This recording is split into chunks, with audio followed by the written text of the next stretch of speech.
My dudes, we're here at Keystone and we're going to be discussing, does your equipment actually matter? But before we do that, we're going to go ride, vibe, and then have a discussion.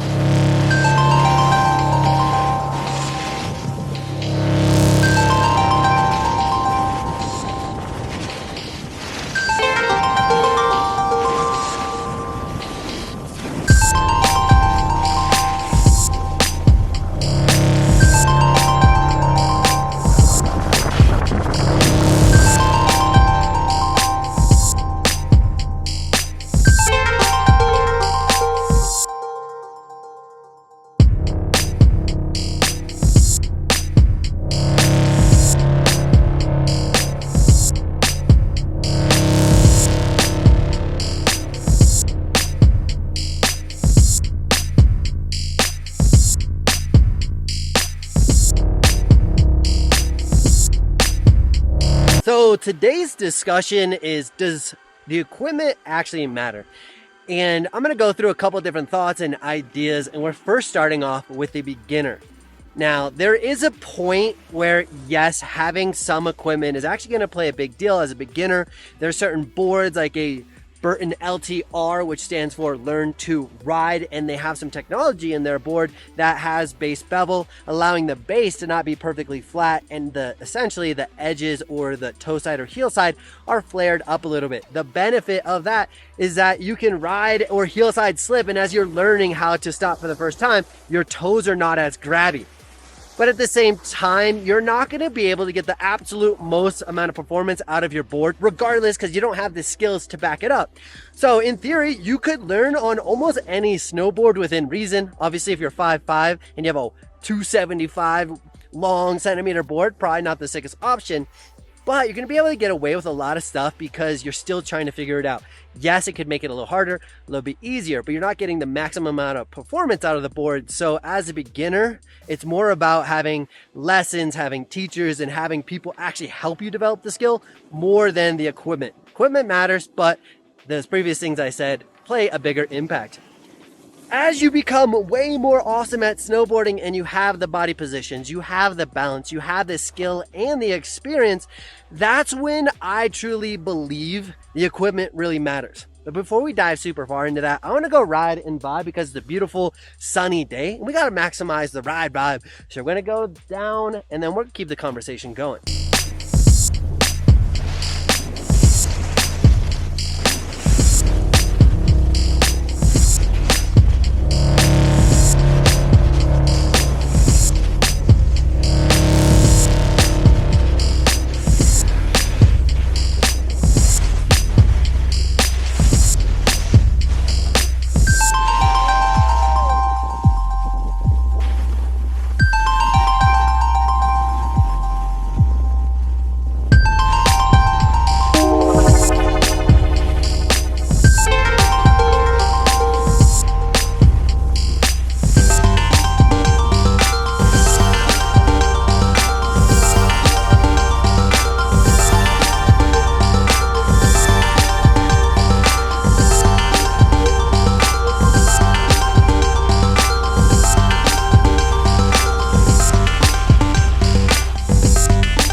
The first person to grab a cup of water and throw it on this jacket is going to get $20. It's got to be a cup of water. There's cups inside. Get it. You got to hurry. You got to hurry. There's a bottle count? Got to be a cup of water. Oh. It's got to be a cup of water. There's a cup of waters inside. Oh, we got someone running. We got someone running. Let's go. This is like some TikTok thing. Yeah, you know. I'll just give you a hug instead. I like that. Let's go. Oh, let's go. We got a winner. Yes, let's sir. go. 20 bucks. Let's go. Thanks, I appreciate you. Fire it up. Oh. Now let's dive into, does your board matter as an intermediate/advanced rider? And I'm going to say it matters more. The stronger of a rider, the more skill you develop, the more it is important. Now, for example, if I'm hitting a 50, 60, or even a 70-foot jump, having a board that can handle the G-forces as you take off and handle your impact as you're landing, having a board that's actually going to complement that riding style is a big deal. Yeah, if you're riding like a 4-foot, 3-foot, 2-foot jump, it's definitely going to matter less because there's not as much forces being applied to your body or your board. But as you get gnarlier and you're getting better at snowboarding, I definitely say your equipment absolutely matters. Especially if you've been riding a hybrid or you've been riding a reverse camber board, I definitely would love to challenge you to ride a camber board. Now, camber board is definitely going to be a little bit different. It's going to feel a little bit more grabby. It's going to feel a lot more like a tank in a good way. And once you understand how to drive the tank, then you're going to be able to do a lot of cool stuff. But if you're not quite sure on how to drive a tank yet, yes, it's going to kind of beat you up a little bit in the beginning. So I definitely would say equipment matters the more awesome you become. Now, what about boots and other stuff? Let's ride a little bit more and chickadee chat.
Now let's dive into boots. At the end of the day, you're trying to get your equipment to elevate your style of riding. For me, I like the flexibility and versatility to hit anything. I love being able to ride switch and regular, so I want a setup that has a lot of flexibility incorporated in my equipment. So I love having a little bit more of a soft boot.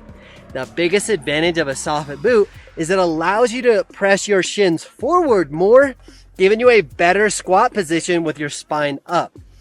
You could definitely have a stiffer setup, which is going to be a lot more responsive and a lot more powerful, but there's a lot less room for error. And that does mean finding the right equipment that complements your riding. I definitely suggest trying different equipment, trying different tightnesses of your boots, and exploring stuff, especially as you're new to snowboarding.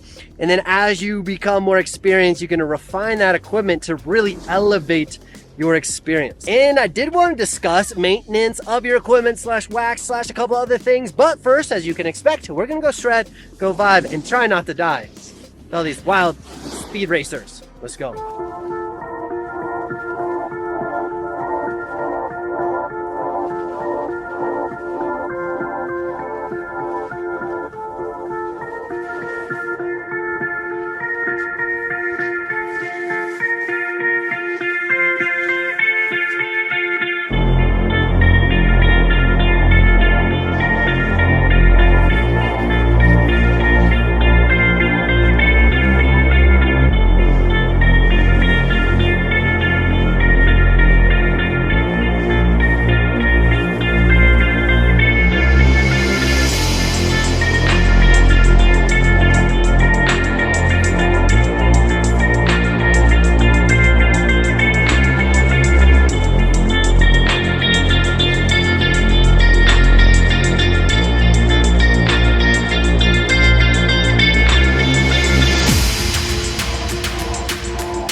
the last bullet point for this video is going to be maintaining your gear. Now, for me, I'm one of the worst people about maintaining my equipment.